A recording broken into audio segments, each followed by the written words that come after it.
কেন কেন কেন কেন কেন কেন কেন কেন কেন কেন আমাদের বাংলাদেশের নিয়ম কানুন যেটা, কেন তাকে শাস্তি দেওয়া হবে যখন দেশে যাকাত চালু নাই? সে তো পেটের দায়ে এই কাজ করে থাকে। কেন ছিনতাইকারীকে শাস্তি দেওয়া হয় যখন দেশে সরকারিভাবে যাকাত ব্যবস্থা চালু নেই?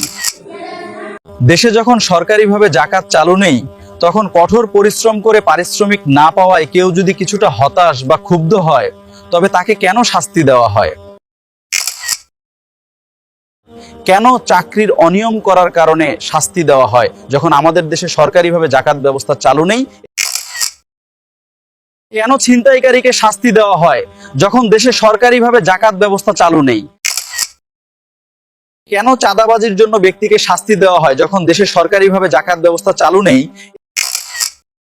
কেন ব্যভিচারী বা পতিতার লোকটিকে শাস্তি দেওয়া হয় যখন আমাদের দেশে রাষ্ট্রীয়ভাবে যাকাত ব্যবস্থা চালু নেই?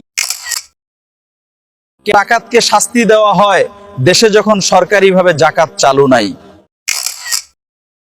কেন দুর্নীতিকারী লোকের দুর্নীতির কারণে শাস্তি দেওয়া হয় যখন আমাদের দেশে সরকারিভাবে যাকাত ব্যবস্থা চালু নাই আর মানুষের অর্থনৈতিক সাম্যাবস্থা নিশ্চিত করার মৌলিক কোনো কাঠামো নেই? এভাবে হাজার হাজার সমস্যা আছে, কারণ সরকারিভাবে যাকাত চালু নাই। এটি সমাজ এবং আইনের প্রেক্ষাপট থেকে অত্যন্ত গুরুত্বের সাথে বিবেচনা করা প্রয়োজন। যাকাত যদি বাধ্যতামূলকভাবে চালু থাকতো, তবে হয়তো এমন অভাবের চিত্র আর দেখা যেত না। বিষয়টি নিয়ে আমাদের গভীরভাবে চিন্তা করার প্রয়োজন আছে, কারণ সামাজিক ন্যায় বিচার প্রতিষ্ঠার জন্য সম্পদের সঠিক বন্টন অত্যন্ত জরুরি।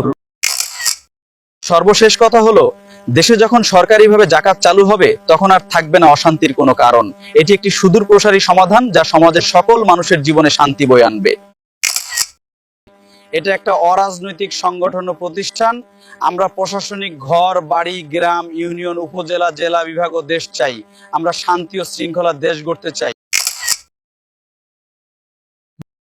বাংলাদেশ ইসলামী কল্যাণ শিল্পী গোষ্ঠী সারা বিশ্বের প্রধান কার্যালয় খেজুরবাড়িয়া ধানসাগর শরণখোলা বাগেরহাট খুলনা বাংলাদেশ। আমাদের ইউটিউব চ্যানেল বিটিভি খেজুরবাড়ি ধানসাগর 1999